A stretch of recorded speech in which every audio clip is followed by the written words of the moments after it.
A paz do Senhor Jesus, povo de Deus, estamos aqui no terceiro episódio para a honra e glória do Senhor Jesus.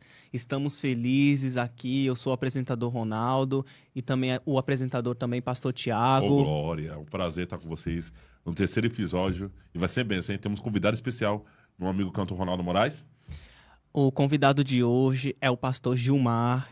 Ele também, além de ser pastor, é ex-jogador de futebol. E a gente tem a honra imensa de estar trazendo ele hoje aqui para contar o testemunho dele, o que Deus fez na vida dele, como que foi o processo.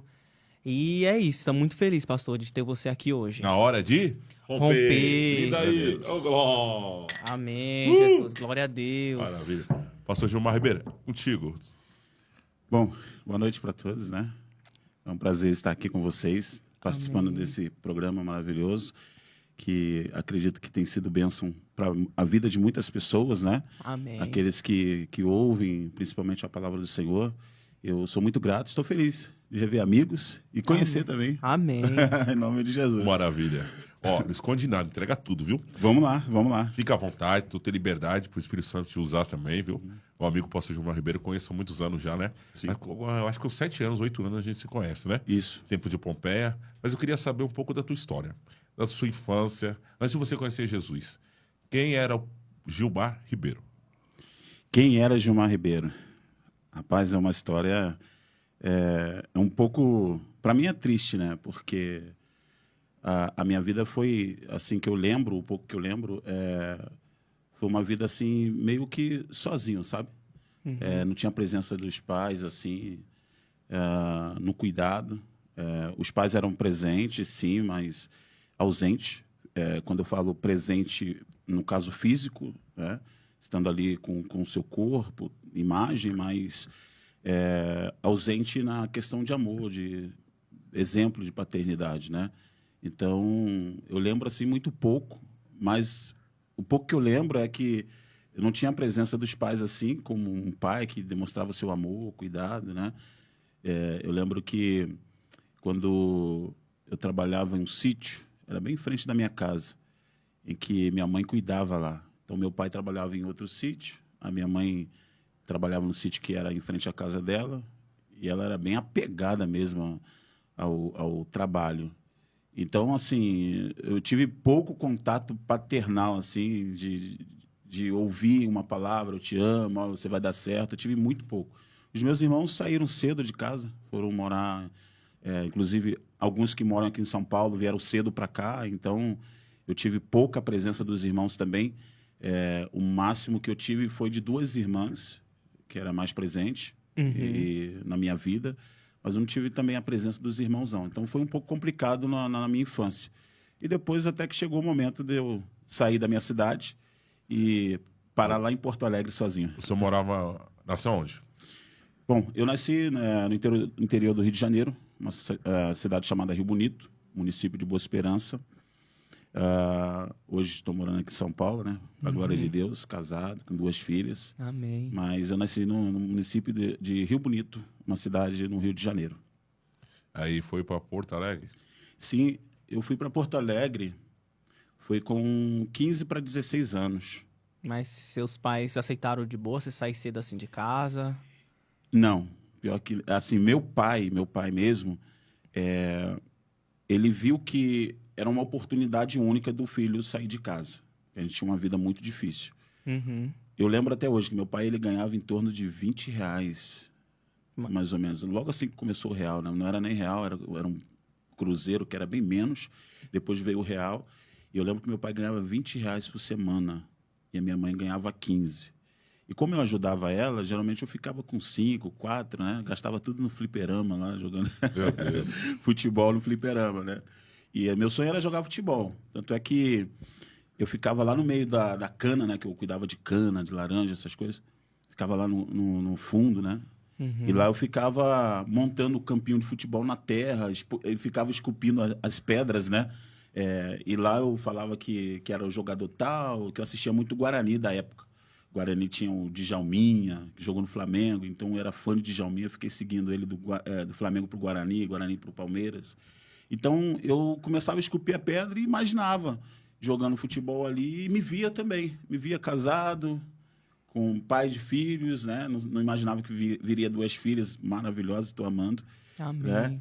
E ali eu já comecei a desenhar muitas coisas. Só que a condição de vida era muito precária, era muito difícil. Imagino. Meu pai viu a primeira oportunidade, a minha mãe não queria que eu saísse de casa, ela queria que eu ficasse ali, que ela entendia que jogador de futebol era tudo bandido, né? Ela imaginava assim. Uhum. Mas é falta do conhecimento. Então, meu pai viu a oportunidade, cara, me colocou dentro do ônibus, meu empresário foi lá conversar com ela, conversar com ele, ela não queria deixar, e meu pai falou, não, você vai. Ele botou as roupas na mala, a minha empresária me deu uma camisa, até hoje que eu lembro, a camisa do Fluminense, eu sou flamenguista, cara. Meu Deus. Fui parar em Porto Alegre.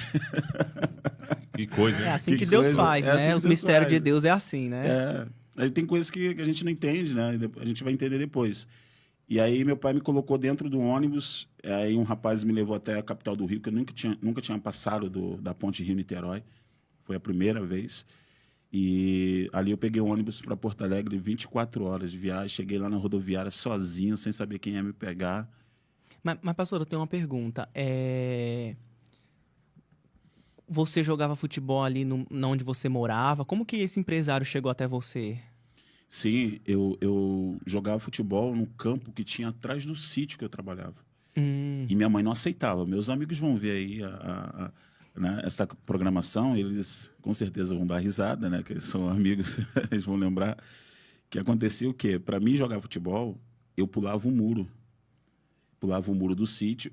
E o sítio ele tinha muitos cacos de vidro que era colocado para não pular entrar, não ter mesmo. invasão, né? Uhum. E eu quebrava aquilo lá e pulava o muro. Meu Deus. Depois pulava um outro riacho, um córrego grande, né? Pulava ele para chegar no campo.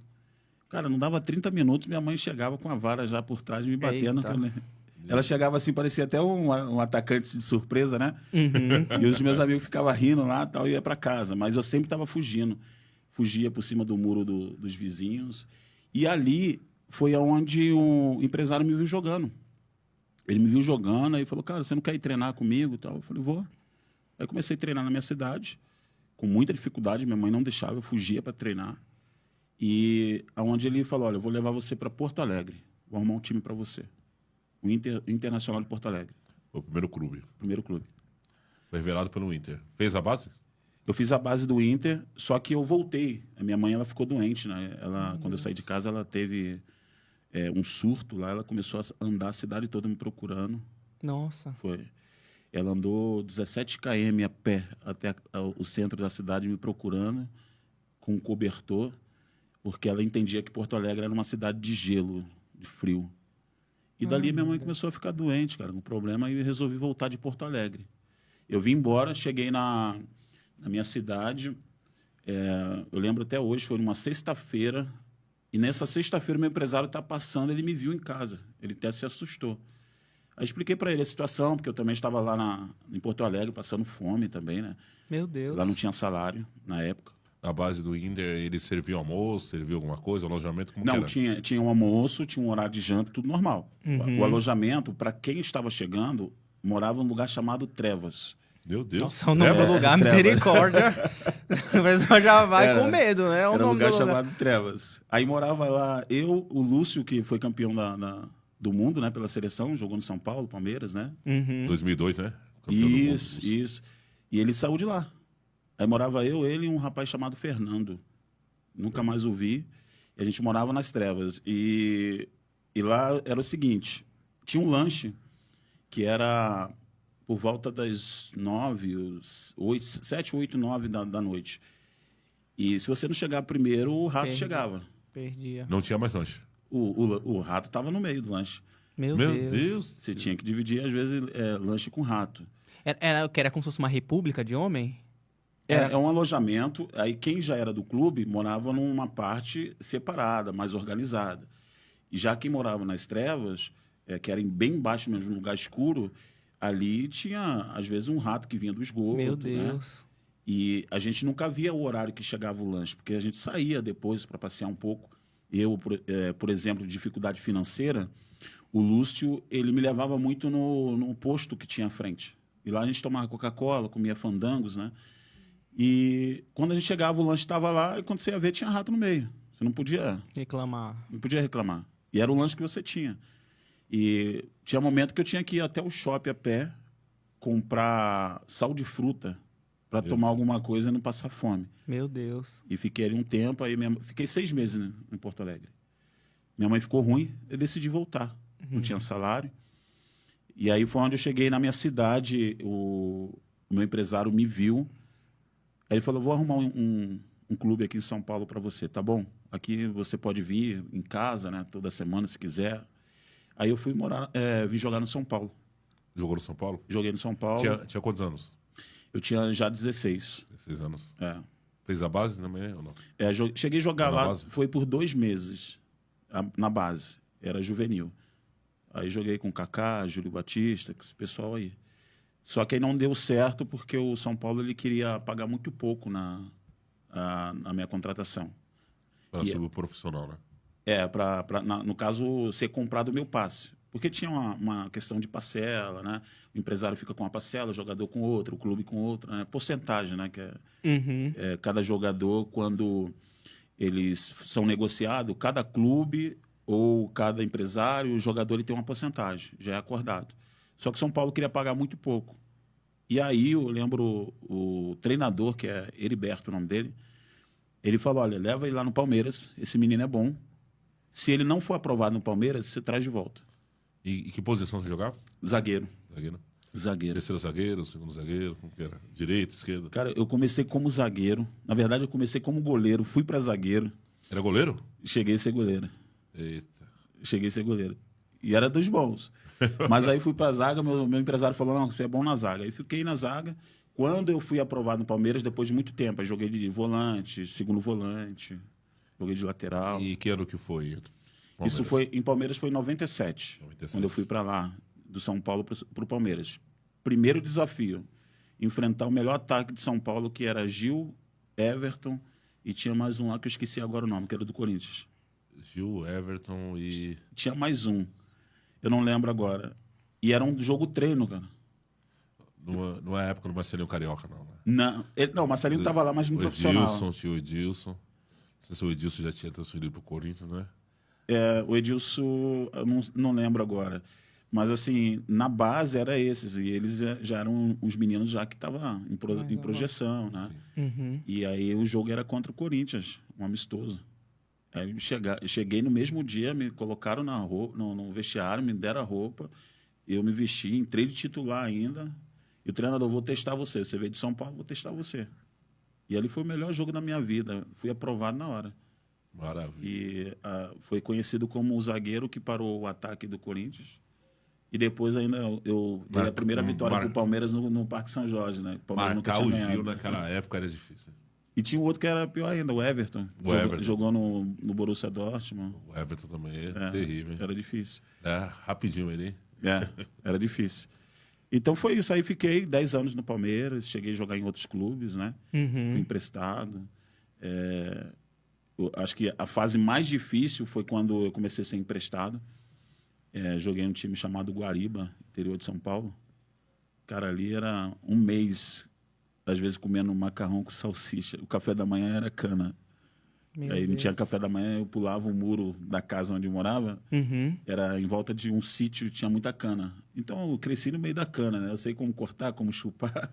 Os caras até pediam para mim arrancar a cana para eles descascar, né? Que eles não sabiam. Aí eu pulava lá e ficava chupando de manhã antes de treinar. Meu Deus. Às vezes quem vê a gente assim, ali jogando e tudo, não sabe das lutas, das dificuldades que a pessoa passa por detrás dos bastidores, né?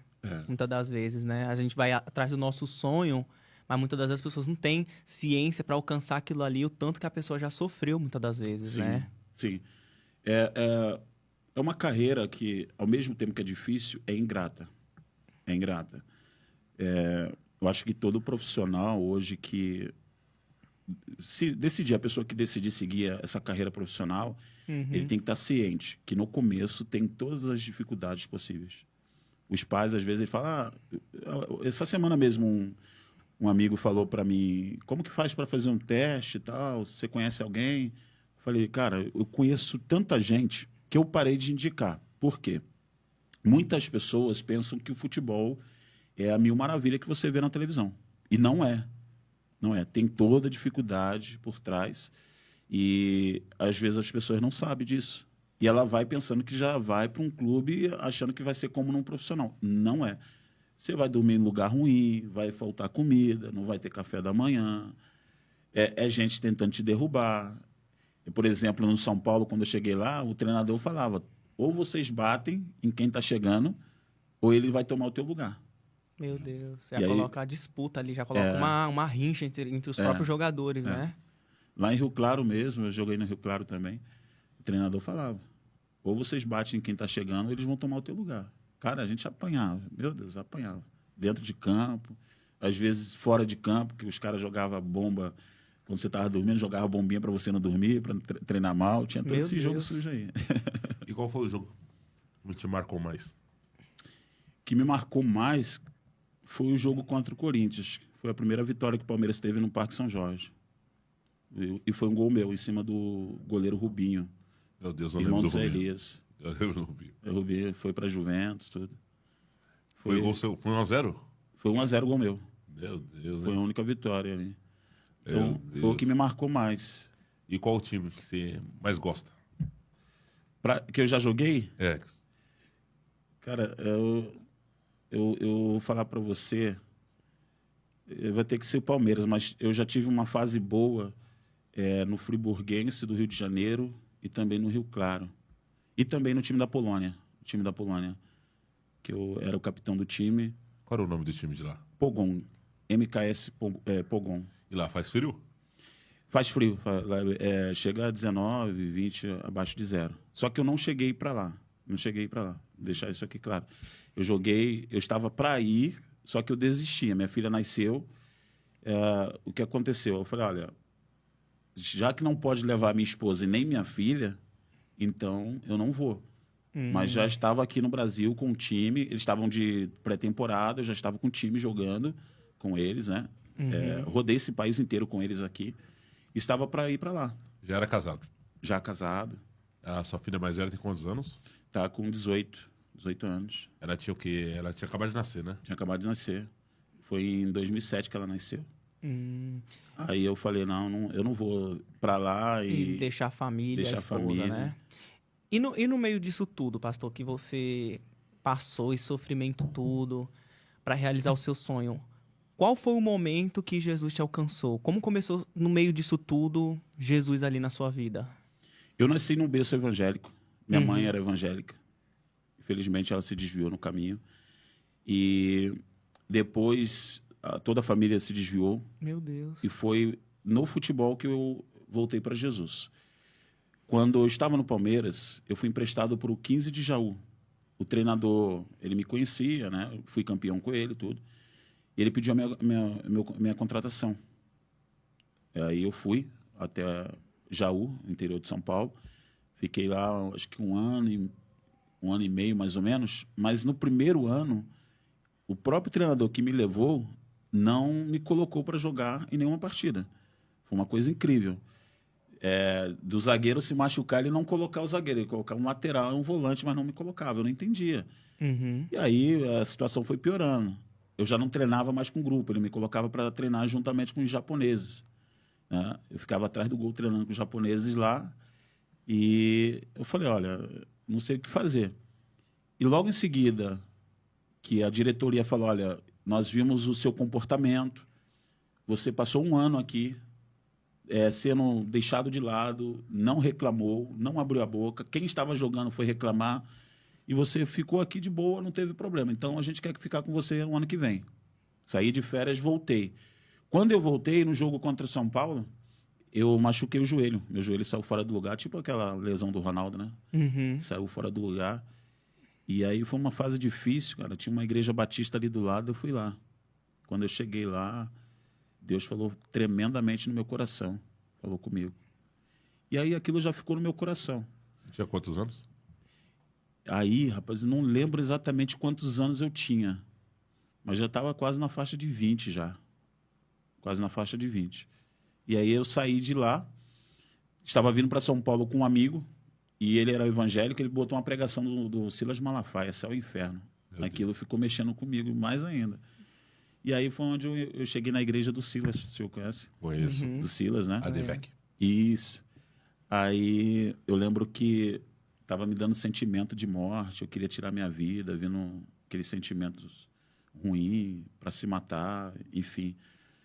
E aí eu fui na igreja. E como que eu conheci o Silas? Nas minhas férias, ele é um amigo de trabalho da minha esposa, me chamou para jogar futebol na Lapa. Tem um futebol de areia que hoje é society, né? É sintético. E aí era o pastor, e eu comecei a jogar bola. E ele me chamou acho que umas 5 vezes, cara. Em um mês ele me chamando, nada de ir. E esse sentimento, ele estava se aflorando cada vez mais, de tirar a minha vida. Meu Deus. Você Aí, pensou em se matar? eu pensava em se matar. E Tirar a você vida. já era casado. Já estava casado, Já tinha uma bebê. sim. Estava pensando em tirar minha vida. Aí a última vez que estava tão difícil, eu fui para o fundo da minha casa, tem uma área lá, eu comecei a orar a Deus. Eu não sei se quem vai ouvir esse podcast acredita naquilo que eu acredito. Eu vi uma tela descer dos céus e mostrando toda a minha vida. Meu Deus, que Aleluia. forte. Tudo Até que eu vivia arrepiei sem a aqui. presença de Deus. E ali eu falei, eu vou para a igreja. Naquele dia eu fui para a igreja e eu fui no carro falando, Deus, se o Senhor não falar comigo, com uma confirmação, eu voltar, vou tirar minha vida. Eu falei isso para mim.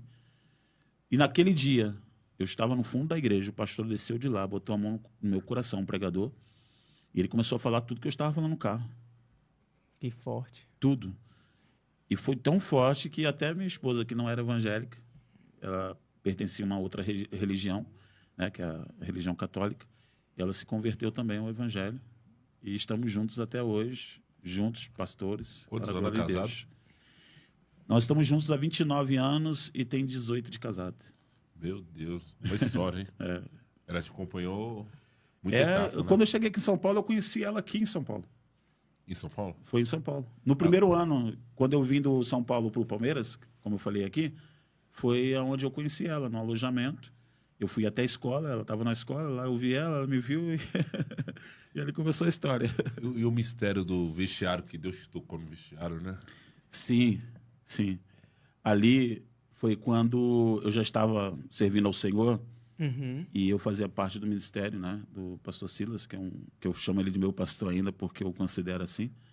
E eu estava no Rio de Janeiro, eu estava cuidando, na verdade, de uma igreja aqui na Cachoeirinha, na Dionísia, mas ainda eu falei com o pastor, ainda não abandonei minha carreira, então se aparecer uma oportunidade, eu preciso ir. E apareceu para mim ir para a Alemanha. Ir para a Alemanha num time da 2ª divisão, ficar lá um ano e depois ser transferido para um teste no Bayer Leverkusen. E é assim que acontece quando o jogador está um tempo parado, enfim. E fui para o Rio de Janeiro para treinar.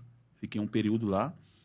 E nesse dia eu estava dentro de um vestiário de um time de futebol da cidade vizinha, que é um empresário lá que me conhece meu irmão. E ele me chamou para jogar. Eu fui jogar. Aí teve um jogo de manhã e outro à tarde. Foi 2 jogos no mesmo dia. E nesse dia, o que aconteceu foi assim, algo de Deus. Porque eu joguei de manhã, ganhamos de 5-0. Aí quem jogou de manhã era para ficar no banco à tarde. Uhum. No primeiro tempo, nosso time estava perdendo o mesmo número que ganhou de manhã. Aí o empresário falou assim, Gilmar, aquece que você vai entrar. Quando eu levantei, as minhas pernas não se ia. mexiam, não andava. Meu Deus. É como se fosse... Eu nunca tive artrose, mas diz que artrose é uma coisa que paralisa até a perna, né? E aí eu não conseguia. Eu caí no chão, eu fui levado para o vestiário. Só que antes disso acontecer, o que aconteceu? De manhã eu ouvi a voz de Deus. Meu Deus. Deus me chamando, falando comigo. Eu estava do lado do meu amigo, parado, né, com os braços cruzados. E aí Deus falando sobre o chamado para voltar para São Paulo ou assumir, ou aceitar o contrato que estava já na minha casa para assinar. E eu ouvindo aí o meu amigo falando, tá tudo bem? Eu falei, tá tudo bem. Você tá estranho? Eu falei, não, eu tô só decidindo aqui algo. Aí eu falei para ele, falei, tô encerrando a minha carreira aqui hoje. Aí ele me chamou de louco, maluco. Com quantos anos? A idade também não lembro, assim, não lembro. Mas, cara, isso aí já faz em torno de 15 anos para trás aí, ou mais. Isso foi na Alemanha? Eu estou com 46 já, né? Isso foi na Alemanha ou foi aqui? Aqui no Brasil, no Rio de Janeiro. No Rio de Janeiro. No Rio de Janeiro. Quando treinava, né? É. Eu estava treinando no Rio de Janeiro e fui somente para jogar nesse time, né? Não tinha problema treinar e jogar nesse time. É um time que não é profissional, é um time de cidade. Aí fui jogar. Meu irmão estava também na partida, né? E aí eu ouvi a voz de Deus. E nesse dia aconteceu algo, além da perna travar, eu recebi a faixa de capitão. Nossa. Sendo que o capitão sempre foi o filho do dono do time. Ali eu falei, cara, tem uma oferta aqui, tem o prato de lentilha, né? Eu falei, não vou trocar. Aí tudo bem, eu aceitei ser capitão, mas eu falei, não vou voltar atrás na minha decisão. Hoje eu estou encerrando a minha carreira. E aconteceu isso, minha perna travar. E hoje eu entendo que Deus me deu um livramento. O jogo estava muito violento. E nós sabemos, quando nós temos um chamado, o diabo ele quer ceifar a nossa vida. Sim. Então, eu acredito que seja um livramento de Deus. Tanto é que depois que acabou a partida, eu dentro do vestiário, fui carregado até o carro. E aí eu entrei no carro normal, a minha perna funcionou normal, eu dirigi o carro até em casa normal. Não deu nada. Eu fiquei constrangido diante do meu irmão, achar que eu estava mentindo. Mentindo. E não tinha nada. Gente, tem Aí mistério que Deus faz que... A gente não sabe. Aí meu empresário chegou, pediu o contrato, eu falei, não vou assinar. Aí por quê? Eu falei, estou encerrando minha carreira hoje. Aí ele me hostilizou, ficou bravo comigo. Ele sabe que eu... Até hoje ele me encontra, ele fala para todo mundo, esse cara aqui, esse era para ser igual o Roque Júnior, Juan, não sei o que e tal. E, assim, ele sabia que era um cara que daria certo na carreira. Eu tinha um plano aqui no Palmeiras traçado para dar certo, para substituir o Roque Júnior até. Então... E qual era a sua inspiração? Qual jogador que era a sua inspiração? Até hoje, o Gamarra e o Juan, cara. Zagueiro. Juan do Flamengo, né? Ex-Flamengo. Isso. O Gamarra, que jogou no Palmeiras. Jogou no Flamengo também. Jogou no Flamengo também, né? Jogou no Flamengo também. Ronaldo? É forte, né? Porque, assim, a pessoa tá ali se empenhando ao máximo e Deus falar, não, agora a sua obra é comigo. Então, assim, sua família também, como que eles ficaram, além do seu irmão, quando soube, assim? Mas você já falou de imediato para eles que você ia parar para seguir os caminhos do Senhor? Como que foi, assim, na hora?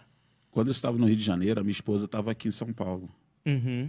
E o meu empresário, como eu falei, ele ficou revoltado. Sim. Ele usou até texto bíblico. Eu falei, mas Moisés não entrou também porque desobedeceu, né? Ele falou que eu não poderia pregar sobre Moisés, mas tudo bem. Mas a minha irmã, que é missionária, ela ficou feliz de ouvir aquilo. E a minha esposa, eu não tenho o que falar, cara. Minha esposa, eu sou até suspeito, porque ela me apoia em tudo. Eu, graças a Deus, Deus me deu uma varoa que me apoia em tudo. Em todas as decisões, ela fala, estou contigo. Eu confio no Deus que você serve, eu confio em você, estamos juntos. E, assim, não tive problema quanto à família. Hoje todos enxergam esse chamado na minha vida, né? Apesar de não ser fácil. Porque quando as pessoas precisam entender que quando você tem um chamado de Deus, nem sempre significa que aquilo que Deus tem para a tua vida vai cumprir dentro do tempo que nós imaginamos. Deus, ele, no processo, ele está olhando a tua fé. Ele está analisando a tua fé. Vai ter momentos de altos e baixos, de fases difíceis, boas.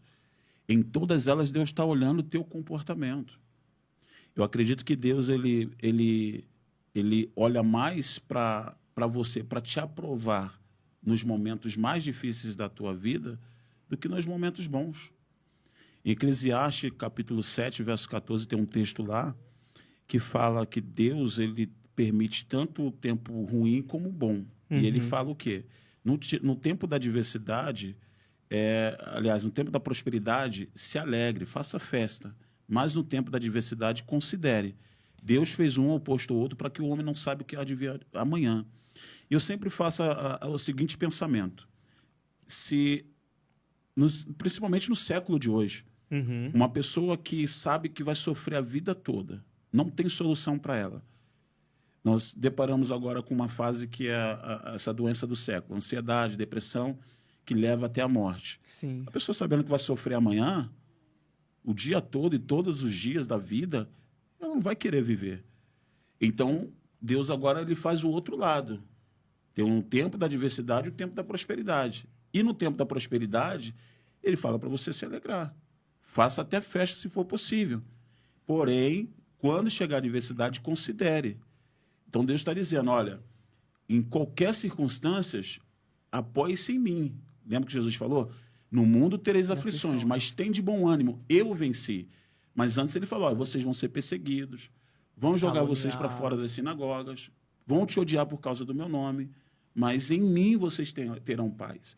Então, esse texto de Eclesiastes 7, Deus está falando, se apoie em mim, confie em mim, porque na adversidade ou no tempo bom, eu estou nele, cuidando de todo o processo da tua vida, do teu chamado, do plano, do propósito de Deus para a tua vida.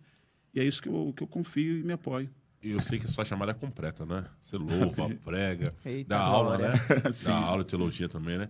Que dia da semana que é mesmo? As aulas online, né? Deus me deu uma escola em 2017 e ficou um bom tempo parado. Eu dava essa aula somente para o pessoal da igreja. E então Deus me deu um entendimento para expandir isso. E eu comecei esse ano agora, de forma ativa, né? Dando aula. Semanal, toda semana tem aula. Os alunos eles fazem ali os seus estudos e ela faz uma atividade. Essa atividade ela me entrega até quinta-feira ou até sexta-feira. Nós temos uma videoaula toda segunda-feira. E eu sei que você gravou, lembra da Popeia, né? Gravou 2 DVD, né? Adoração. Foi 3. 3 DVD? Adoração. Adoração. Tem ele no YouTube? Eu acho que tem. Faz tempo que a gente não mexe, né? Mas eu acho que tem sim. Acho que tem. E... Quem quiser assistir, como faz pra jogar lá no YouTube, pra achar? Clama no Deserto, chama-se. Clama no Deserto. Clama no Deserto. Você clicar lá, Clama no Deserto, ou Igreja Clama no Deserto, tem todos os vídeos lá. Então tem a gravação também, tem todos lá. E tem um projeto da Câmara do Deserto voltar? Vamos orar? Vamos orar. Amém. Amém. Vamos orar. Agora, outra coisa, Manuel. Como você conheceu o seu chamado? Foi a primeira pregação. Qual foi a melhor pregação que te marcou? Todas são né, aquelas que o Senhor toca, né? Cada dia é renovada a palavra dele, né? Nós sabemos no altar, nós somos pregadores da palavra de Deus, né? Ministros. Sabemos que é uma responsabilidade. Os dias que estamos vivendo a igreja, né? Influenciada também no mundo digital, né? A igreja de antigamente não é igual a igreja de hoje, né? Sim. Hoje em dia, o povo não quer nem saber de ir com Bíblia, né? Pra igreja. Celular, né? Mas Ou às vezes nem celular, leva mesmo, né? Tem gente que nem digital, leva mesmo, né? né? Porque coloca no data show, fala, vou levar a Bíblia pra quê, né? Você acha dessa geração, Manuel? Você foi a transição, né? Você viu da outra e tá nessa, né? Olha, é difícil para nós, porque assim, a gente vem de outra geração, mas eu tenho conversado comigo mesmo, né? Com o meu eu, vamos dizer assim. É difícil para nós que estamos nessa geração agora. Mas, do mesmo jeito, foi difícil para os outros que passaram antes de nós. Porque outros viveram o que eu e você não vivemos. E o meu filho, a minha filha, vai viver algo que eu não vi, Você não viveu, que eu não vivi, né? Enfim, e de geração vai se passando e as coisas vão evoluindo. Elas vão evoluindo. O que não se pode perder é a essência da palavra. A palavra deve ser pregada, deve e é necessário ser pregada. Eu estava lendo hoje, em 2 Coríntios, que Paulo fala que ele não usa de estratégias para o evangelho visando os lucros, né? E um estudo que eu fiz há pouco tempo atrás, toda essa luz, né, cores, isso está ligado a uma psicologia, né, de atração, de atrair pessoas pelas cores. Por isso que muitas pessoas fazem, por exemplo, pinta a igreja de cor de parede. Não existe nenhum problema. Mas você vê que desencadeia, todo mundo começa a fazer pintar. igual, né? Pintar preto, todo mundo azul, todo mundo amarelo, começa... Isso, segue uma... Principalmente preto. Prefiro não comentar. Segue-se uma ordem ali, porque todos começam a compartilhar, todos começam a comentar, porque a cor preta não está ligado ao sentido de minha igreja vai ficar bonita, mas tem um porquê também. Por exemplo, nós estamos no estudo aqui para que as luzes fiquem melhor. Só que vai para um outro ponto. Aí tem outro ponto que é o telão. O telão tem a jogada de luz, tem a questão de psicologia, que atrai a pessoa. Ela vai ver uma imagem lá que é legal. Você pegar o celular Instagram, se você for ver, a gente perde 2 ou 3 horas no Instagram. Por quê? A gente libera dopamina, que você vai vendo coisas interessantes ali, o algoritmo falar, ele gosta de jogo de futebol, vai aparecer somente isso. Aí você vai usando o seu tempo ali, enfim. Então, assim, hoje nós vivemos esse século, esse tempo da tecnologia, onde as pessoas são atraídas por isso, né? Assim como a cor de parede, as cores da luz, enfim. Mas o que não se pode perder é a essência da palavra. Porque a Escritura deixa bem claro, céus e terra passará, tudo passa. A geração passada passou. A minha mãe, por exemplo, quando era evangélica, não tinha a Bíblia com tradução como nós temos hoje. Explicada como nós temos hoje. Não tinha. De estudo, né? Não tinha. Então, assim, quando vem uma tecnologia, por exemplo, eu lembro até que na época quando surgiu o Orkut, lembra? Eu tive. Quando eu comecei a usar, o negócio estava de moda. Foi pro Facebook, né? Eu gostava mais do MSN. Eu tinha também isso, minha gostava. esposa mandava, vibrava lá. Dudu, que fala comigo. Tinha isso também. No começo, eu ouvia muito falar. E a igreja que eu pertencia na época, quando era criança, falava que o Orkut era do maligno, era consagrado a isso. Ninguém, quem era cristão, não usava. Podia ter, ou se tinha era escondido, né? Vamos pra realidade, né? Tinha escondido, né? Exatamente. Aí veio o Google, isso é coisa do diabo, não sei o que e tal, né? E assim, foi passando-se o tempo, a gente foi se adaptando, vendo que, de fato, a tecnologia, ela ajuda, né? Ajuda. Para quem não tem conhecimento, principalmente.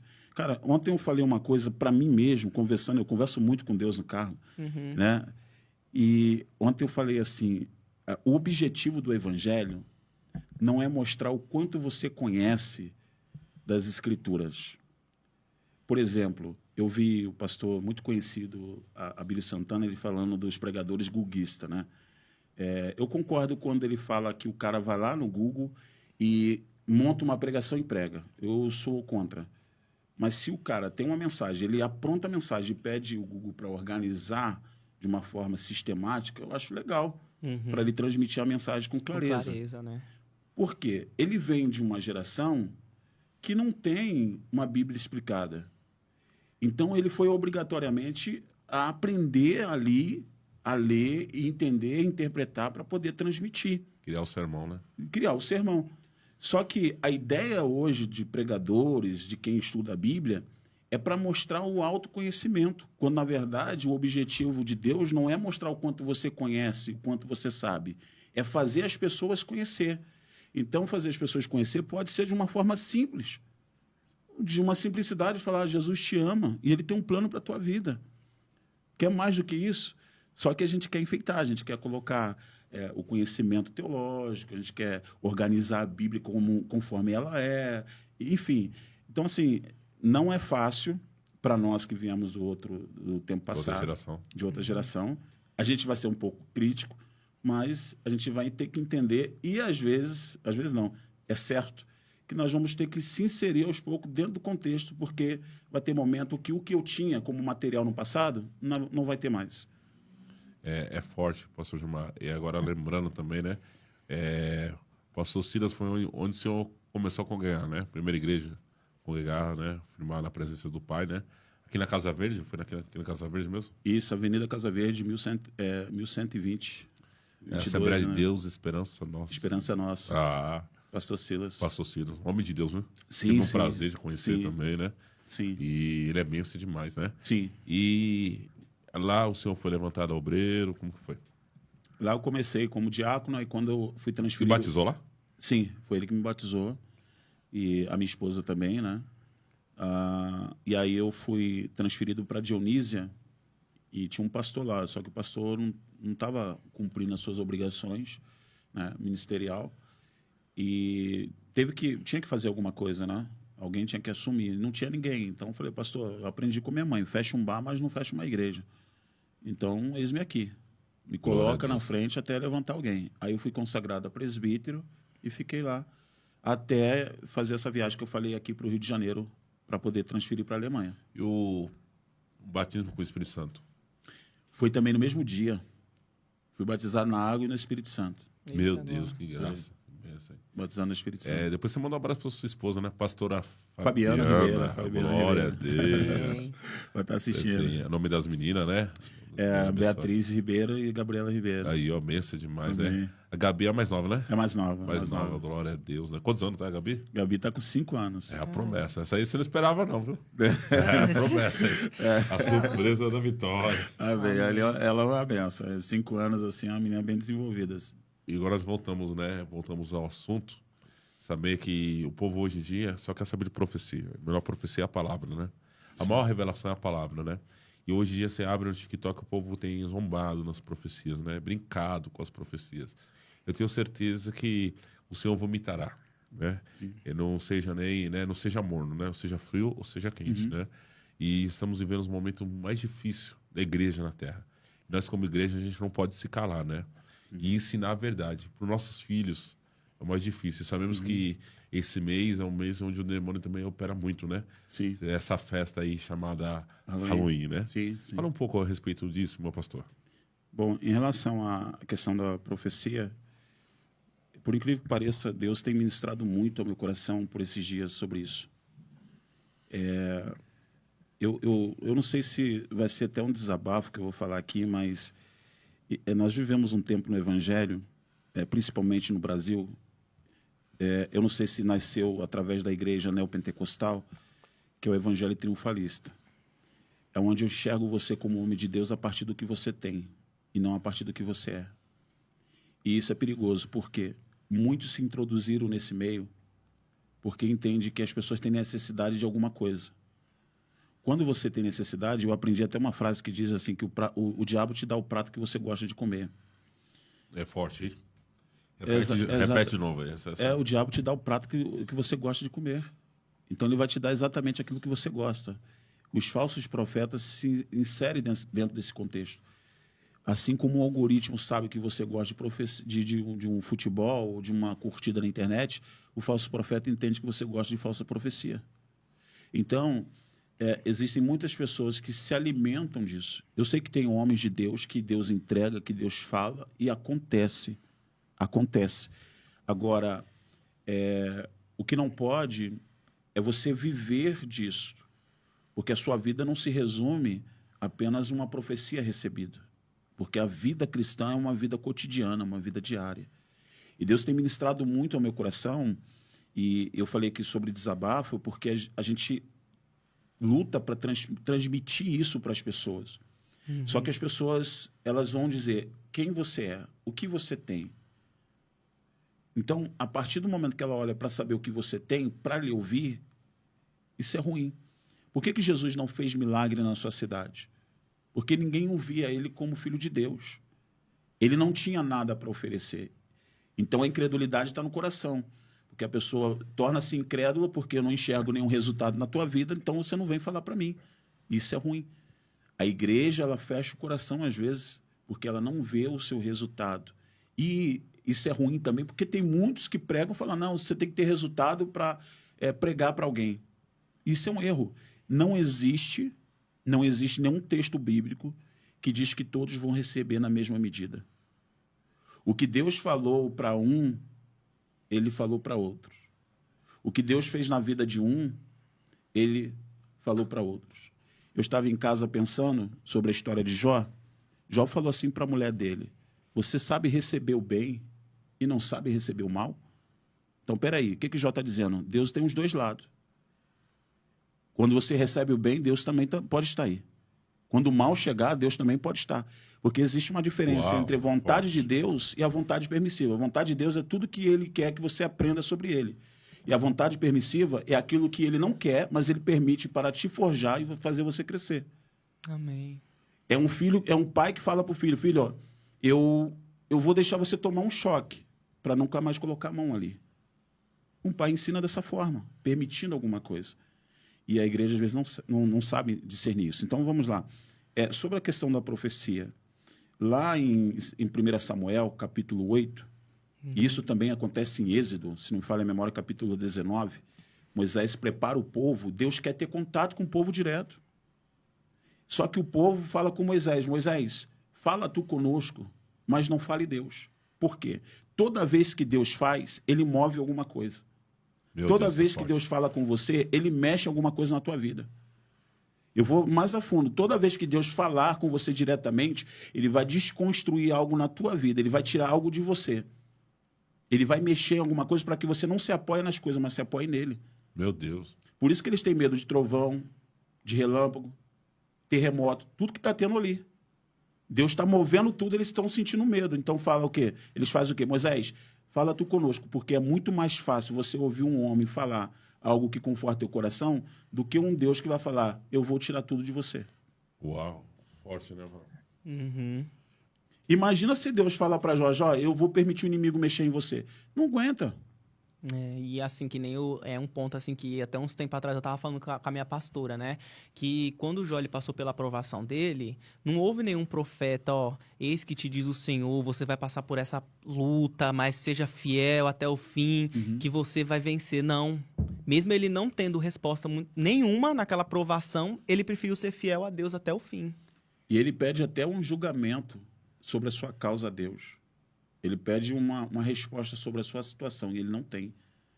É tão interessante a história de Jó, eu me encaixo muito nela, porque, assim, quando você não tem o resultado que as pessoas esperam, você é pressionado nos próximos passos da vida. Porque se não deu certo aqui, alguém já te enxerga como uma pessoa que não é um homem de Deus, ou uma mulher de Deus. Vai ter mulher nos assistindo aqui. Qual foi a maior batalha espiritual que o senhor já passou, experiência? Até relacionado a isso, cara, de revelação. Mas aí foi uma revelação que Deus me deu em relação a pessoas na igreja. E, assim, Deus me mostrou e aconteceu. E eu sempre me preparava. Sempre me preparava. Passou por perseguições? Ah, muitas. Muitas. Muitas. Por isso que eu me identifico com a história de Jó, porque Jó, ele é acusado pelos seus amigos íntimos. Próximo. E tá lá no capítulo 19, ele pede misericórdia aos seus amigos. Em algumas traduções fala, tenha paciência de mim. E outras ele fala, tenha pena de mim.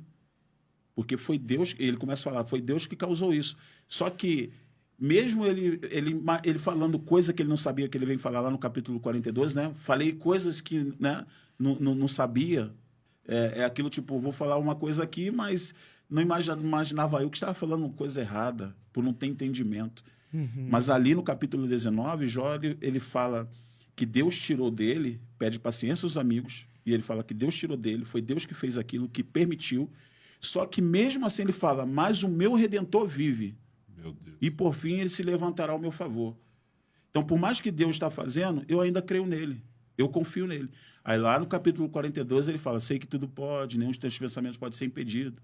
Aí ele fala que falou coisas que não sabia, que era coisa grande demais, que ele não poderia nem imaginar.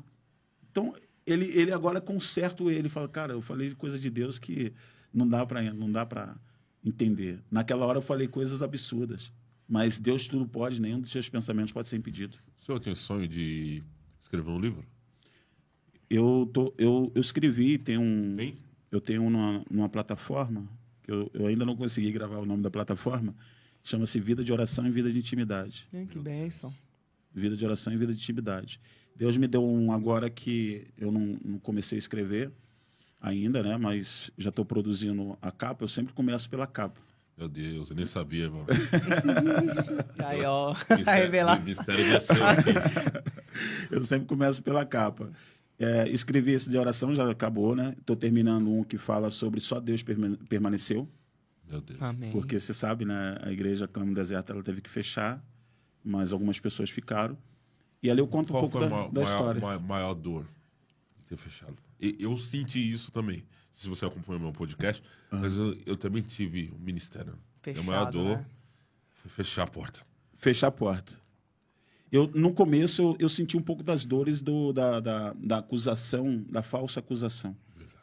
Porque eu sempre fui da seguinte forma. Minha mãe falava, eu não sei, não vi, cabe em todo lugar. Então, se eu não sei, não vi, eu não tenho que falar. Verdade.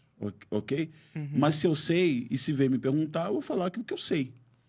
Eu sempre fui de deixar clara todos os pontos quando há um assunto suspeito. E a pior coisa, cara, é você saber algo a teu respeito, coisa que você não fez e gente do teu lado está sabendo. Você é o último a saber. Ótimo. Então, assim, essa foi uma das dores. Mas hoje eu entendo que elas valeu a pena. Amadureceu. Aí a dor maior que eu entendo hoje é fechar a igreja, cara. Sei não, Tem que fechar a igreja. eu acredito que em 2026 vai ter 2 igrejas abertas aí. Amém. Mas Eita vamos orar. glória. Tem que ser Amém. assim, né? Tem Bora, que... vamos lá. Pastor Gilmar Ribeiro, Deus também te dá louvores ou não? Ou foi só o livro? Não, mas eu gostaria muito, cara. Gostaria muito. Que eu sei que ele louva também, viu? Amém. Essa área vocês Agora. entendem. Eu sei pregar. Pregar comigo. Eu estou com a minha filha tentando, cara, tá salvo aqui no celular. Estou tentando montar um louvor com o louvor do Maverick, né? Esqueci o nome do louvor agora. Tentar traduzir, se ajustar para eu e ela louvar. Mas nunca veio louvor na mente assim para poder escrever, não veio ainda. Eu oro a Deus para que eu tenha essa graça. Aprender piano, eu amo também o som de piano, violão, teclado. Mas já tocou alguma coisa? Nada. Só toquei neles com o dedo mesmo, mas o som não saiu o som, não. É assim mesmo, né? Tudo no tempo de Deus, né? Tudo no tempo de Deus. Mas louvar eu amo. Por exemplo, ele já tem um livro. Tem gente que já é fácil escrever louvor, mas já tem pra gente que é mais difícil escrever um livro. Pra você Pra mim é mais difícil escrever um livro, pra mim é mais fácil escrever um louvor. Você tem os 4 louvores lá guardados ainda, né? Ah, tem mais de 10. Meu Deus. Tem mais de Você 10 acredita louvor. que eu comecei a escrever livro depois que Deus começou a me levar para leitura? Porque eu tive problema de ansiedade e depressão, né? Uhum. Sintomas de depressão. Isso já serviu ao Senhor. Isso aí foi em 2014. Eu fui parar 5 vezes no hospital, quase morrendo. E ali, quando eu encontrei o diagnóstico, eu comecei a entender que eu precisava melhorar, então, a minha mente. Uhum. Porque tudo desencadeou por conta dessas perseguições, calúnia, né? A igreja não tinha nem fechado ainda. E estava tudo dando certo, cara. Tudo dando certo. Eu cheguei lá. É uma benção demais, né? Clama no deserto. Você foi lá, Deus marcou vidas. Vidas foram batizadas nas águas, né? Vidas foram salvas. Liberta. Deus usou o senhor pastor. Tremenda ali naquele lugar ali. Na Menina Pompeia, não lembro o número que era. Eu também não lembro, mas é perto da casa da pastora que vocês vão lá. Ali, né? Mas benção demais. E eu acredito que a boa obra que ele começou, ele é fiel para terminar. Em nome de Jesus. Tem coisa grande chegando, meu pastor. Sim. Não, hoje, por exemplo, tem um pastor ali no Jaraguá. Sim. Ele e a esposa dele tá com uma igreja. Uhum. Os dois estavam longe da presença do Senhor. Ela era de uma religião, assim, por respeito nem falar, mas era uma religião absurda aí, Meu Deus. E ela foi lá e ouviu a pregação, eu estava ministrando no dia. Glória a Deus. Ela entregou a vida a Jesus, foi lá e chamou o marido dela, que era um pastor desviado. Eita. E lembra que você foi usado também lá na igreja, lá na Casa Verde. Foi. Que a menina não podia ter filho. Da Assembleia aqui na Vila Albertina. Vila Albertina. A jovem que não conseguia engravidar, né? Nós oramos ali, Deus abriu, né, o ventre dela e está com o bebê já. Menininho tá quase andando já. Glória de Deus. Glória a Deus. Deus honra, né? Sim, Quando a gente é fiel a Deus, tá na direção de Deus, tudo Deus honra, né? Sim. Dá lugar, Ronaldo. Assim, a gente tá falando de provação, disso tudo. Me veio uma pergunta assim na mente, né? No período em que você tava ali nos clubes, jogando futebol na ativa, e a gente sabe que a vida de jogador de futebol passa por muitas tentações, né? Na época que você jogava ali, pastor, você passava por muitas tentações, era muita mulher dando em cima, passava muito por isso? Porque a gente sabe que hoje em dia os jogadores, né, passam por essas provações, né? Essas provações aí. Muitos se dizem, muitos jogadores se declaram cristãos, mas a gente vê que a vida deles não condiz com o que a Bíblia diz, né? Fala, eu creio em Deus e tudo, mas não condiz. Você, nesse período que você estava firme com o Senhor, tudo, você passou também por esse tipo de tentação, esse tipo de provação também? Rapaz, essa é a pergunta que minha esposa vai amar, né? Meu Deus. Pastora Fabiana. Vamos lá. Bom, quando na verdade, eu voltei para Jesus, como falei. Uhum. A primeira prova que eu tive, a minha esposa sabe disso, era ver se eu estava liberto. E aí eu fui num forrozinho, que lá no Rio tem muito forró, né? Eu fui lá no forrozinho para saber se o ambiente ainda era meu. Eu fiz esse teste. Talvez eu seja criticado pelos religiosos, mas eu queria saber se, de fato, eu me converti ou apenas uma encenação. Então, eu tomei a postura de ir lá e vi que o ambiente não era meu. Eu lembro que eu fico... geralmente, quem é desse mundo, né? Ele fica sempre com a mão ocupada, né? Com uma bebida. Eu estava com um copo de água ali, porque já é automático, você vai se adaptando com aquele ambiente. E aí, eu segurando o copo de água, eu falei, cara, isso aqui não é mais para mim. E saí. No meio do futebol, quando já servindo ao Senhor, eu viajei para Santa Catarina, fiquei 6 meses longe da minha esposa, jogando num time de São José. E depois foi no Rio de Janeiro. Como eu fui um cara sempre caseiro, como sou ainda, eu não tinha prazer em ficar saindo. Não tinha. Aí eu ficava no quarto, lá em Santa Catarina. Eu ficava todos os dias no telefone com a minha esposa. Todos os dias, depois do treino. Era depois da janta, entrava no quarto, ficava lá assistindo televisão, ligava para minha esposa, dormia. Sempre fui assim, caseiro. Glória a Deus. Não tive esse problema. Para mim foi fácil, né, nessa área. Olha, lembrando daquela pergunta que eu fiz, esqueceu. O Halloween. É verdade. Sobre o Halloween. Eu nem finalizei da profecia, mas vou lá. A nação, hoje, ela sofre, qualquer nação sofre, quando ela rejeita o único Deus, que é o Senhor. E quando você tira um Deus que deve ser o único para ser adorado, você estabelece outros tronos. Como eu falei aqui, dentro do conceito da profecia, eu citei Samuel, capítulo 8, o povo pede um rei para que pudesse julgar a sua causa, né, fazer justiça, assim como outras nações tinham. O Brasil sempre foi um país de cópia, de modelagem. Sim. Tudo que a maioria das coisas que nós temos é trazido de fora. Então, quando se tira aquele que deveria ser o centro, você estabelece outros. Então, se você olhar um pouco atrás, um tempo atrás, pouco se ouvia falar sobre fantasia do diabo, fantasia disso, daquilo. As pessoas tinham temor. Há um tempo atrás, as pessoas tinham muito mais temor, por exemplo, às coisas de Deus, tinha tanto temor para as coisas de Deus, e quando ela ouvia um cara passando com a Bíblia na mão, falava, não mexe não, que é homem de Deus. Esse aí é homem de Deus, não mexe não. Porque eu sei que também tem por trás um certo medo, que Deus não quer isso de nós, mas o fato é que aonde não tem lei, aonde não tem regra, torna-se uma libertinagem. E assim também é quando não se tem alguém que seja o centro para adorar, para ser o Deus de uma nação, você estabelece outros. E nós sabemos que servir a Deus tem também as suas regras, tem também as suas leis. Paulo fala, né, todas as coisas são lícitas, mas nem tudo me convém. A lei ela é obrigado a existir para que haja, né, a ordem.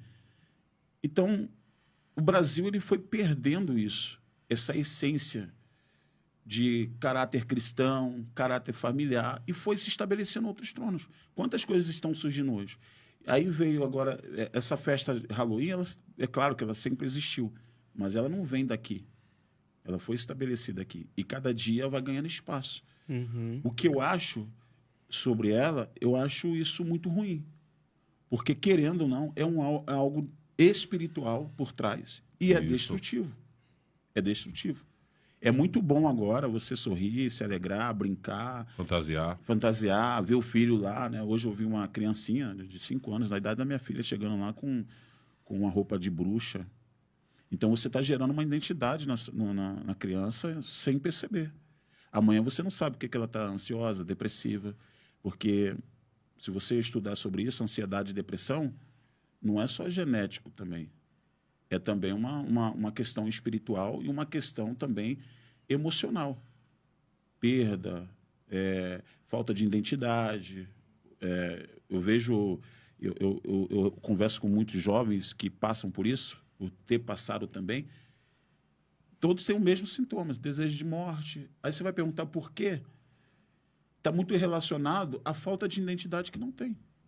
Foi criado nela que ela é bruxa, que ela é o diabinho. Hoje. As pessoas não pensam. Então, para mim, essa é uma festa que não deveria existir. Como lá em El Salvador, ser proibido. Verdade. Ser proibido. E agora voltando na palavra, né? Coisa forte do céu. Como foi um milagre que você testemunhou da parte de Deus na tua vida? Esses dias eu estava tomando café com um rapaz lá em Osasco, e ele contou um testemunho e falou: pastor, você estava aqui na minha igreja há 6 anos atrás, você estava ministrando. Eu falei: eu nem lembrava disso. E você falou: Deus vai abrir uma porta para você na Avenida Paulista. Eu nem sabia, eu nem lembrava. Aí o pastor dele foi e contemplou e também disse: olha, e Deus vai dar o endereço. E o pastor dele foi e deu o endereço para ele, que era na Avenida Paulista mesmo. E era um dia de domingo. E aí falou: vai na segunda, coloca a melhor camisa que você tem. Coloca a melhor camisa, pega o melhor currículo e vai até a Avenida Paulista. O rapaz foi na Avenida Paulista, apertou o interfone no endereço que foi dado. Quando ele apertou o interfone, a mulher atendeu ele e falou assim: aqui não tá pegando, não tá contratando. Quando ele pegou o ponto para pegar o ônibus para ir para Osasco, na Paulista, disse: Deus errou na profecia. Porque Deus falou para mim que ia abrir a porta. E como Deus não abriu a porta? O que será de mim? Estou 3 anos desempregado, como que vai ser? Quando ele estava para pegar o ônibus, Deus falou para ele: volta lá e aperta o interfone de novo. Ele voltou lá, apertou o interfone, a mulher na recepção falou assim: não está contratando, olha aí embaixo. O quê? Ah, tá vendo todo mundo com a placa? É um banco, tá todo mundo em greve. E ele só tinha a quinta série, pastor Gilmar. E aí ele viu o ônibus passar, voltou pro ponto, não deu sinal no ônibus. Deus falou para ele: vai lá e fala que foi o Camisa Mar que me contratou para vir aqui, me indicou. Ele foi lá, apertou o interfone, a mulher falou assim: de novo você? E sim, indicação do Camisa Mar. A mulher sumiu no último andar. Isso é muito forte, ele me contando esses dias. Subiu no último andar, foi falar com o dono do banco. Quando o dono do banco virou a cadeira, era um japonês. Tinha a bandeira do Japão e a bandeira do Brasil. E a mulher disse: tem alguém dizendo que foi indicado pelo Camisa Mar. E o japonês disse: o Camisa Mar me deu tudo isso aqui. Me deu o carro que eu tenho, me deu a família que eu tenho, me deu a empresa que eu tenho. E a mulher da recepção falou: mas quem é Camisa Mar? É Deus em japonês. Quando desceu para baixo, a mulher falou: você é contratado, porque foi Deus que colocou você aqui. Hoje ele é gerente do Banco Bradesco. Então, quando Deus marca uma experiência com a gente, quando Ele promete, Ele é fiel para cumprir. Amém. E Ele vai cumprir na nossa vida. Qual a experiência você teve, Vaso? Ô, glória! Rapaz, milagre assim, eu tive muitas experiências com Deus. Né? Eu considero um milagre quando você chega numa situação que é impossível. Por exemplo, uma doença que não tem solução. Agora, eu sempre experimentei a graça de Deus, o favor de Deus em muitas coisas. Hoje mesmo, eu estou vivendo essa fase. De pessoas, Deus levantar pessoas para me ajudar. Glória a Deus. Eu tive uma fase em que eu fiquei desempregado. Deus levantou pessoas. Aleluia. E, assim, era uma coisa que acontecia assim, você não esperava. E acontecia. Pessoas sendo levantadas para te ajudar e te abençoar. Né? Já tinha filho? Já.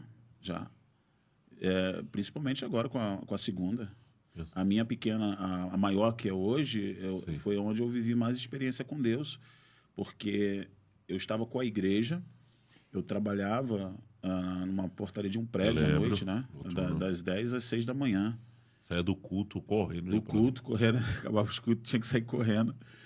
E ali a minha esposa estava com uma empresa, né? Ela comprou uma farmácia e ela comprou a farmácia endividada, né? Para ela poder quitar as dívidas e ficar com a farmácia.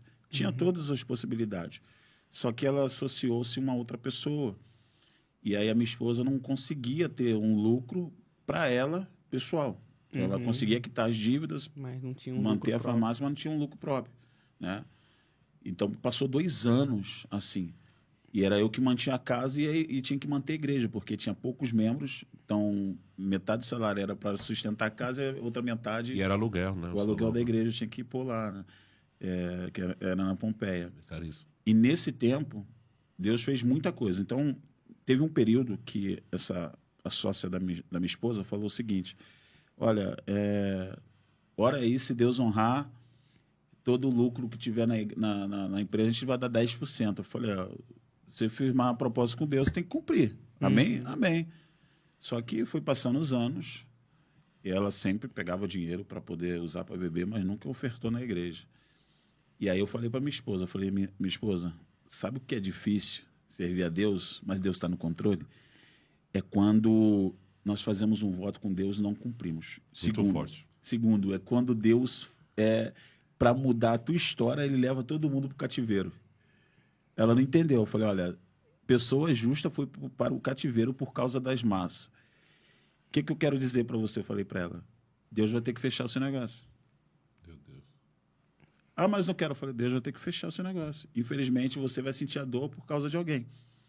Mas é para você não viver nessa condição de submeter a uma pessoa que não cumpre com a sua palavra, Deus vai ter que te mover para cumprir na tua vida sozinha. Uhum. Deus fechou a farmácia. Aí eu lembro que na sexta-feira minha esposa entregou a chave, passou sábado e domingo. Aí meu sobrinho chegou no domingo e falou para fazer um cadastro, para preencher cadastro para poder arrumar um emprego. Segunda-feira eu acordei, cadê minha esposa? Minha esposa já estava arrumando um outro emprego numa farmácia. Eu falei, não, volta para casa agora. Ou nós confiamos em Deus que faz milagres, que age, ou para por aqui. Ela voltou, não aceitou o emprego, que era no horário durante o dia, ou seja, a minha vida seria eu chegando de manhã, ela saindo, e ela chegando à noite, eu saindo. Não Falei, ia não se quero essa encontrar vida. nunca, né? Nunca. Eu falei, não, vamos confiar em Deus. Na terça-feira, o patrão dela liga, que é o patrão dela hoje. Já tem acho que 12 anos na empresa. Meu Deus. Deus abriu a porta de emprego e hoje ela é gerente nessa empresa. Glória a Glória a Deus. Deus. Então muitas coisas mudaram. E sem contar as outras pessoas que Deus levantou assim para Cuidar de vocês. Né? cuidar da gente. Então Deus tem agido dessa forma conosco, dessa forma conosco. Amém, Jesus. E esses têm sido nossos milagres, né? Glória a Deus. Varão?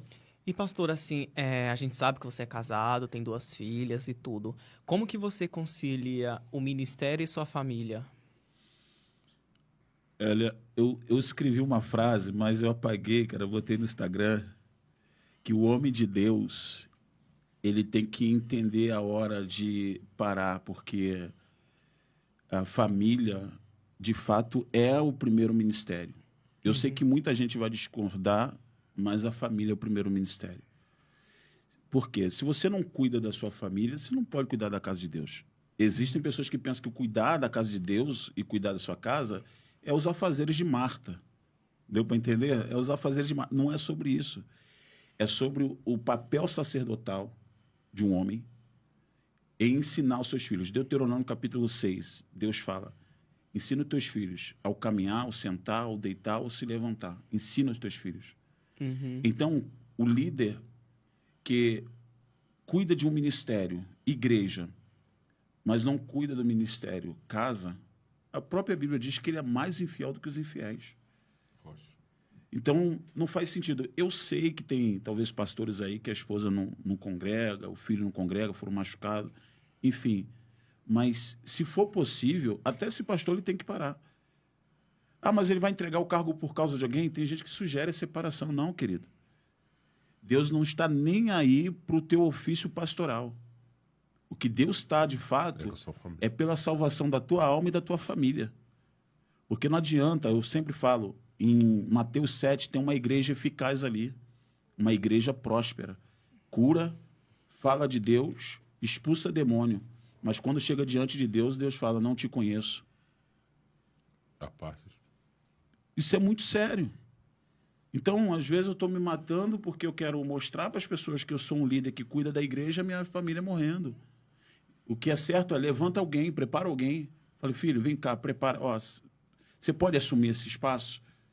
Eu vou cuidar da minha família e continuo cultuando a Deus. Glória a Deus. Continuo indo na igreja a qual eu era o pastor, cultuar a Deus. Não tem problema algum, o líder, pastor, retroceder um pouquinho para salvar a tua família. Glória a Deus. É Não verdade. tem problema algum. Verdade. Então, assim, como que eu concilio? Eu tenho um tempo com a minha família. Lá em casa, elas sabem. Na minha casa tem um culto familiar, que é um dos projetos que Deus Glória me colocou, a Deus. o Céu em Casa, o Lar, a Que extensão bênção. da igreja. Eu tenho um projeto assim, que é do ministério. Onde vai acontecer o quê? Cada casa, ela tem como obrigação fazer um culto ao Senhor com a sua família. Sentar Oh, com teus glória. filhos, ensinar a palavra de Deus. E aí eu sempre falo, gente, não queira forçar o teu marido, a tua esposa. Senta lá você. Seja um pouquinho de azeite que a mulher tinha em casa para começar a multiplicar. Eita glória. Sabe o que aconteceu agora quinta-feira? Uma irmã falou assim para mim, pastor, que culto maravilhoso na minha casa. Eu falei, quem estava? Só eu e meu filho. Eu Falei, que maravilha, que glória, né? Só que meu marido chegou depois, ele sentou na cama e ficou prestando atenção. Eu falei, é aí que começa, irmão. Deus. É aí que começa. Deus operando já, né? Então, aonde isso começou? Começou na minha casa. Eu faço culto com a minha família. Eu faço culto com as minhas filhas. Elas leem a palavra. E eu não forço. Só explico para elas que Jesus é o caminho, a verdade e a vida. Todos vão passar, todos vão sair, mas Jesus permanece. Eu ensino isso para elas. E eu tenho meu momento de lazer, tenho um momento de férias. Ensino isso às pessoas, líderes, liderados. Tenha um momento com a sua família. Se não tem família, tenha um momento para você. Você não vai ser mais crente tendo mais um culto ou menos um culto. Não vai ser nem mais nem menos. Ponto. Posso só ressaltar aqui algo aqui interessante sobre isso? Uhum. Existem muitas pessoas que falam sobre o texto de Atos, que os apóstolos subiam todos os dias ao templo. E usam isso como argumento que você tem que ir para a igreja todos os dias. Entenda uma coisa, ali era um período, era uma fase festiva, onde eles estavam ali naquele momento. É tão verdadeiro isso que não era todos os dias, que depois que começa a perseguição, o que eles fazem? Eles fogem. Eles se espalham. Começam a fazer culto nos lares, alguns cultos eram até escondidos. Então já não é mais todo dia. É na medida que eles podiam. Prova que não era todos os dias, existiam lugares que as pessoas se deslocavam 4 dias de viagem. Como é que era todos os dias? E aí entra a questão da teologia. Só a teologia vai te mostrar isso. Maravilha. Top demais. Agora, vamos lá, pô. Você tem alguma pergunta a mais? Eu tenho uma para nós ir no bate-bola já, né? Pode ser. Mas, queria saber, pastor, qual o pregador que você ouve hoje?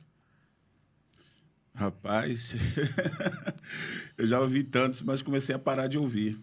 Parar de ouvir? Quando Deus falou para mim, até quando você vai ficar ouvindo os Moisés, mas não ouvia Deus. Meu Deus. Só que, não estou falando que você não tem que ouvir alguém, você tem que ouvir, tá? Mas tem um tempo em que você usa alguém como parâmetro, Sim. como modelo, para pegar como experiência. Mas depois você tem que discernir quando Deus está te guiando, Eu sou chamado. entendeu? Sou o jeito de ministrar, né? Porque senão o seu chamado vai ser com base na vida dos outros.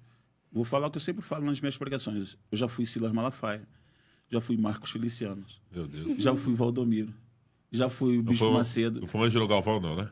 Não, eu conheci ele bem pouco depois, Meu cara, Deus. quando ele foi na igreja de um amigo Ou o meu. Elcio de Assis. Eita! Não, eu conheci eles bem depois. Então, assim, eu fui olhando e depois eu fui entendendo. Na Bíblia, eu falei, não é sobre isso. Então, assim, o que eu me admiro, assim, eu paro para ouvir as pregações dele, é o pastor Jonathan. Carlos. É o carioca, né? O magrinho. pastor Jonathan Carlos. Isso. Da tua terra, né? É. Lógico. O homem de Deus, aquele bem usado, aquele Deus usa ele tremendamente. Tem ele, o pastor Jackson, o pastor Carlos também. Jackson, uma benção. Pastor Hermínio, apesar de que muita gente falar sobre ele, enfim, eu não estou aqui para isso, mas para mim é um cara que ele te mostra Cristo, ele aponta para Cristo. A mensagem dele aponta para Cristo. Então, é um cara que eu ouço muitas pregações dele, uma coisa que me identifico muito, que tem cessado nas igrejas o poder do Espírito Santo. Muitas igrejas falam sobre ser continuista, ou seja, uma igreja pentecostal, mas ela neutraliza o poder do Pentecoste, o poder do Espírito Santo. Como que isso acontece? Às vezes você está num culto, Deus quer te usar, mas o cara está preocupado com o horário. Verdade. Aí são os mesmos que vão falar assim, eu queria estar lá nos Estados Unidos para avivamento. Como? Se o avivamento lá não teve hora para acabar. E aqui você fica olhando para o relógio. Não faz sentido. Se os irmãos, assim, né? Eu não sei se o pastor já viu como o pessoal da África adora a Deus. Sim, por horas. Não é um Sim. cultinho de 1h30, 2 horas. Tem dia que eles ficam ali o dia inteiro na igreja adorando a Deus. Sim. Né? E o povo aqui, às vezes, fica 1h30, 2 horas, já tá reclamando. Eu sei que todos têm um compromisso, têm um horário. Todos têm. Mas quando o poder de Deus desce, ninguém se preocupa com mais nada, meu amigo. Ninguém quer ir para casa. Ninguém quer saber que hora que tem que chegar em casa, não. Não quer. Deus move tudo. Só que a gente só vai experimentar isso quando estiver disponível a aceitar. É chegar diante de Deus e falar, Deus, não estou nem aí para o horário hoje. Eu quero a tua presença. Aleluia. Amém, é forte, né? A gente agora vai fazer um jogo aqui Primeira coisa que eu vou falar fazer umas perguntas aqui. Só um minuto, me lembrei de um negócio. Mas se quiser responder, você responde. Você acha do Yom Kippur? De quê? Não entendi. Ou do Yom Kippur? Yom Kippur, né? Yom Kippur. Que é uma festa maior. O que você acha desse? Eu não estudei a profundo sobre esse costume, mas ele é um costume ligado ao judaísmo, né? Isso. Como eu sempre entendi que sou um cristão e não uso mais a prática judaísmo, eu me apoio no Colossenses, né, capítulo de número 2, sobre as festas anuais, né? Que não é mais sobre as festas anuais, porque tudo isso foi sombra de quem Cristo era. Então, o meu foco é Cristo. Para você entender o que eu quero dizer, quando alguém me pergunta assim, você é arminiano ou calvinista? Eu falo, eu sou Cristo. Porque nenhum dos dois morreu por nós. Verdade. Paulo fala sobre isso. Quem é que foi crucificado? Foi eu ou foi Apolo? A discussão era, eu gosto da pregação de Paulo. Eu sou da teologia de Apolo. Aí ele fala, peraí, quem morreu por vocês? Jesus. Eu sei que a gente quer trazer uma teologia, uma visão, um conceito de um, de outro. Legal. Mas se você perguntar quem eu sou, olha, eu me baseei nessa teologia, mas eu não sou ele. Ele pode ser um meio, como, por exemplo, o escritor, a NBV, os produtores da Bíblia, por exemplo, né? Casa Publicadora, enfim. Eles foram lá, produziram, teve a pessoa que produziu todo o material, mas eu não sou eles. Eu não sigo eles. Eu sigo o conteúdo que está ali. Glória a Deus. Ponto. Eu sei que é difícil para as pessoas entender, mas eu decidi no meu ministério, desde que Deus tem me falado, tem revelado o que Ele quer fazer através do meu chamado, a não se apoiar nisso. E hoje eu sigo a teologia que as Assembleias de Deus ela traz também. Eu acho que é uma base muito boa, né? Uma estrutura muito boa de aprendizado. Eu trago, até porque eu vim da Assembleia de Deus, eu trago essa linha. Mas eu não sou assembleiano, eu sou Cristo. Então, a teologia que já fiz e estou cursando de novo é apenas uma base para o meu aprendizado, para que eu possa compartilhar de forma mais clara para as pessoas. Mas eu não vou falar de Hermínio, de calvinismo, não vou falar, não. É por isso que, graças a Deus, quando tiver arrebatamento, todo mundo vai com o corpo transformado em glória, pensamento diferente, porque imagina todos os crentes, toda a dominação, sem com a mente transformada em um lugar só. Não ia dar muito certo, não. Ainda bem que Jesus vai transformar todo mundo, vai mudar a mente de todo mundo, né? Porque imagina a briga que seria lá no céu. Não, porque eu tenho razão. Deus vai transformar todo mundo para subir transformado de tudo, um só né? Pensamento, né? Um só Cristo, né? Paulo fala isso em Coríntios sobre essas coisas. Então, assim, eu já vi muito... Saiu a cabeça agora o pastor, que ele voltou à prática judaizante, que é o... saiu da cabeça. Ele é muito conhecido no Brasil. E ele fazia muito essa festa do Yom Kippur. Ele fazia parte lá também do grupo do Agenor, enfim. O apóstolo. O apóstolo Agenor, ele faz também, né? Eu respeito, eles têm essas práticas, mas Salgado também. Eu não aderi. Desde o momento que eu vi eles fazendo, aí você vai estudando um pouquinho mais sobre o que é, você entende um pouquinho, cara... Prefiro não envolver, né? Eu vou ser bem sincero. A minha mente só observa aquilo que me interessa em Cristo. Como Paulo fala, minha mente está cativada em Cristo, cativa em Cristo. Aí agora a gente vai fazer aqui um bate-bola, jogo rápido.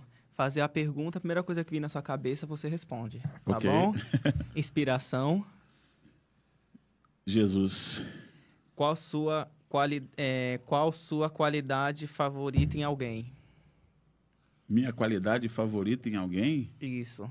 Essa ficou difícil agora. A minha qualidade favorita de alguém, no caso? Isso, em alguém, numa pessoa. Minha esposa. Mas qual a qualidade favorita dela que ela tem que você gosta? Compreensiva. Compreensiva. É um personagem bíblico que não vale Jesus. Jó. Se você pudesse mudar algo em si mesmo, o que seria? Tempo perdido. Um louvor? Vai ter que louvar.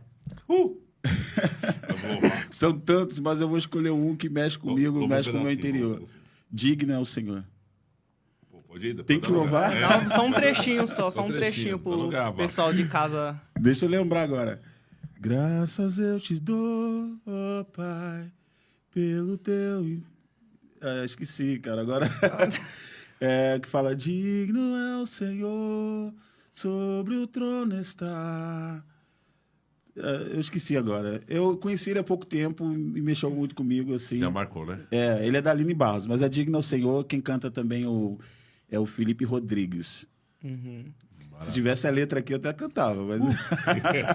Mas é isso aí. Digno ao Senhor, da Aline Barros, e reproduzido pelo Felipe Rodrigues. Amém. A gente já está encerrando já o nosso programa. E antes de encerrar, pastor, o que você diria, deixaria para o pessoal de casa... Que nem você teve um sonho, você batalhou, lutou, foi até onde Deus quis, né? Hoje você é pastor, tem uma igreja. Então, assim, o que você diria para quem está nos assistindo sobre o seu sonho, sobre persistir, não olhar dificuldade? O que você deixaria para essas pessoas que estão nos assistindo, como resumo total, para elas não desistirem do sonho dela, prosseguir? O que você diria para elas? A fé é tudo, uma fé inabalável. E você só encontra isso em Cristo. Porque por muito tempo eu tentei com as minhas mãos, não consegui. A fé inabalável, ela te faz superar desafios, dificuldades, e te faz entender o seguinte: cada escolha tem uma consequência, seja consequências boas ou más. Tudo vem para você, a partir da sua escolha. E quando você tem uma fé inabalável, você é bem decisivo. Você sabe o que quer e você vai para frente e não volta atrás. Não estou dizendo que a pessoa não possa se arrepender de uma escolha que ela fez que não deu certo. O que eu estou falando é não voltar atrás, ser determinada, sabendo que você tem capacidade para fazer aquilo. A partir do momento que Deus colocou no teu coração, Deus te deu um projeto, ou ainda que Deus não tenha te dado um projeto, mas você sonha, porque isso é permitido. Salmos 34 fala isso. Confia no Senhor e o mais lhe fará, né? Deleita-se no Senhor e ele concederá o desejo do teu coração. Então Deus realiza sonhos também seus, projetos seus. Você não foi feito como robô, você foi feito como filho de Deus, ser humano, para pensar. Então tem sonhos que, mesmo que não seja Deus que te deu, mas que você começou a almejar, se você tem certeza que pode alcançar aquilo, se preparando, fazendo por onde para chegar ali, você pode alcançar. Tá? Então, uma fé inabalável é alguém que, dentro dessa palavra, fé inabalável, é alguém determinada. É alguém determinada, alguém que persevera, ou persistente. A pessoa que não espera ter motivação para fazer. Eu sei que no processo da vida bate procrastinação, isso é fato, bate para todo mundo. Desejo de parar é constante, mas se você estiver determinado e procurar todos os meios possíveis para lutar. Hoje, falamos da tecnologia aqui, se você anotar, eu anotei essa semana, sentimentos, que é sentimento que sou eu.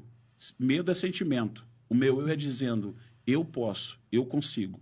Então, o meu medo não vai dirigir o carro para mim, por mais que ele bata. Olha, fica com medo de ir para casa. Mas o medo não vai dirigir o carro para mim, sou eu que vou dirigir. Então, eu falo para o meu medo, aqui você não tem lugar. O meu eu vai me levar para casa.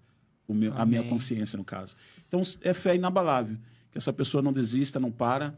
Se no meio do percurso Deus te chamar, ouça a voz de Deus, sirvam. Eu tenho certeza que, independente da circunstância, Ele vai estar presente para te sustentar, te levantar. Não vai te deixar caído. Isso é um fato, tá bom? E se não for o plano de Deus, continua, cara. É fé inabalável e ir para cima, acreditando que pode. Amém, pastor. Nós queremos agradecer sua participação hoje. Que Deus continue abençoando sua vida, seu ministério. Você quer falar para o pessoal onde fica a sua igreja, para o pessoal ir? Isso, onde o pessoal quiser ir lá congregar, como que faz para ir, que dias que tem culto? Ok. Sobre a igreja, a princípio eu estou congregando na IEPCOM, tá? Mas daqui a um mês eu vou estar me desligando porque a gente fez uma fusão, tá? Se juntamos dois ministérios, até pelo fato de ter fechado também na Clama no Deserto, que antes era Clama no Deserto. Então, hoje eu estou numa fusão. Até dezembro, eu estou ali na Rua Zilda, 1190, segundo andar. A igreja chama IEPCOM. E dia de culto? Dia de culto, quinta e domingo. Horário? Quinta às 20 horas e domingo às 9 horas da manhã. E a partir de janeiro, aí eu vou estar começando um novo trabalho, mas como falamos Ô, aqui... glória. Vamos orar. Bora. Amém. E, Depois vocês pastor, ficaram sabendo. você prega fora, se o pessoal quiser te chamar para pregar, você tem esse ministério também de pregar em outras igrejas. Prego, não cobro Ô, e glória. recebo oferta. Aí se, Maravilha. se A o bolsa pessoal tá- quiser entrar em contato com você, como que faz para te chamar? Ok, você pode me seguir lá no Instagram. @pr.gilmar Gilmar _ Ribeiro. @pr.gilmar _ Ribeiro. É o meu Instagram. No TikTok também, que é minha filha, que Pode, abriu há pouco pode. tempo, não usava. Eu também tinha uma cisma com o TikTok. E agora tenho também, é o mesmo, tá? @pr.gilmar Spotify. Né? _ Ribeiro. Spotify é Entra aí, Valão. Vida Renovada. Vida renovada. Renovada. Podcast Vida Renovada, você pode seguir lá. Tá? O Spotify é o podcast que eu tenho, que eu faço ali uma vez por semana. E tem meu contato. WhatsApp, para pode quem deixar quer convidar também. para pregar, é 11 948 27 42 49. Pode repetir? Amém. Pode. Com certeza. 11 9 48 27 42 49. Um abraço pra família aí, Vaso. Um abraço para a minha esposa primeiro, né? Uhum. A minha esposa, Fabiana, minhas filhas, minhas companheiras, minhas amigas. As minhas irmãs, com certeza vai estar assistindo. Amém. Meus irmãos, primos, primas, amigos também. Tem amigo do cristãos, Rio não lá? cristãos. Tem amigo do Rio? Tem. Quem leva a liberta, Flamengo ou Palmeiras? Prefiro não comentar, deixa pra tudo isso aí. Tem amigos palmeirenses e flamenguistas. Meu Deus, deixa quieto. Deixa aí no comentário abaixo. Amém. Vocês vermelho e preto. Maravilha, pode mandar os abraços, Vaso. Bom, eu tenho meus amigos, né, familiares. Um abraço para todos lá do Rio de Janeiro e que Deus abençoe também nessa situação difícil, mas Era isso que Deus está fazendo a obra. orar lá pelas Orar pelo Rio de Janeiro, né? as pessoas, né, que perderam filhos, né? Amém. Vamos orar por eles, né? Nós como igreja se unir para orar, né? Amém, amém. E antes também de estar finalizando, né? Fala sobre sorteios. Isso, deixando claro, gente, que a xícara da Jéssica já está comigo, que foi a ganhadora, né? Já está comigo.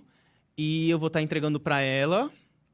E referente ao sorteio do Pix, tá? A gente marcou para estar sorteando dia 9 de novembro.